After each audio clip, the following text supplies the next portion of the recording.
morning, and welcome to episode 205 of Getting Rich. I'm your host, Rich Checkan, president of Asset Strategies International, and today is Wednesday, December 18th, 2024. Ukraine is claiming responsibility for the killing of Russian General Igor Kirillov in Moscow. The head of the Russian nuclear, biological, and chemical forces was accused of using chemical weapons on Ukraine in Russia's invasion of Ukraine. Since we spoke last week, the CPI came out at 2.7%. The producer price index, the PPI, came out increased at 0.4%, and retail sales also increased. That came out yesterday at 0.7%, largely due to auto sales. All three of those numbers are in line with expectations, which means today at the Federal Open Market Committee meeting decision day, we expect to see a further 25 basis point rate cut when Fed Chairman Powell has his comments at 2:30 following the 2 o'clock decision.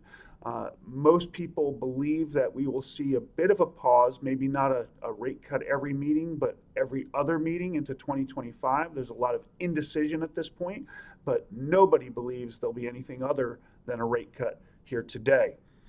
News just out from Argentina that Milei is being successful. The world is watching that libertarian experiment, that petri dish in Argentina, where they have reversed a severe and long-term recession. GDP is up 3.9% for the third quarter. So everyone continues to watch, and they're using that as potentially a guide or a hope that President Trump here in the U.S. will have a similar result by cutting government and cutting spending.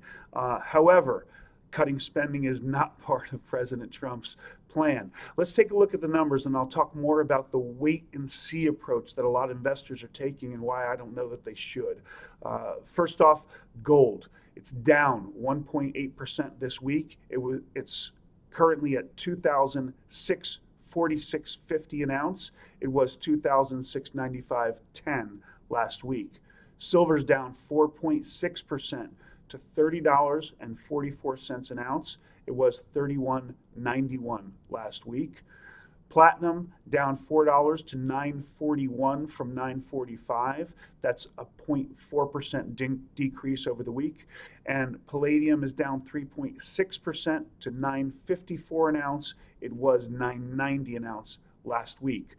With silver following faster than gold, it's going to take more ounces of silver to buy an ounce of gold. So your gold-silver ratio is up to 86.94 this week. Last week it was at 84.46.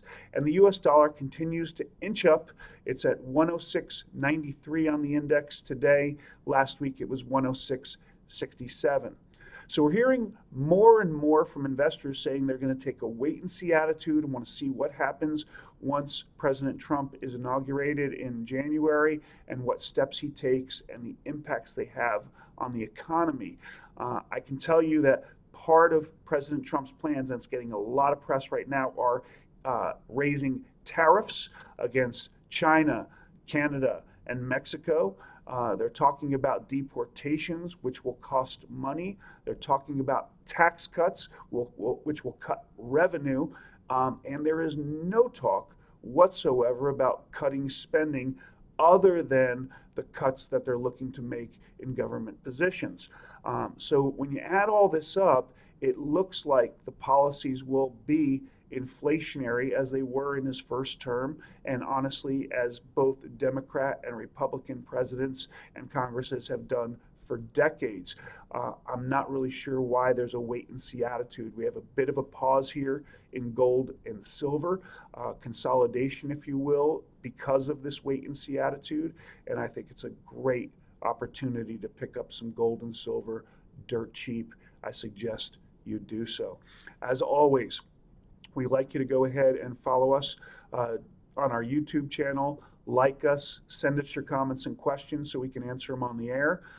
Take our twice weekly, always something interesting alerts. Follow us on social media, take our once monthly information line newsletter. But in the end, don't ever forget that getting rich starts with keeping what's yours.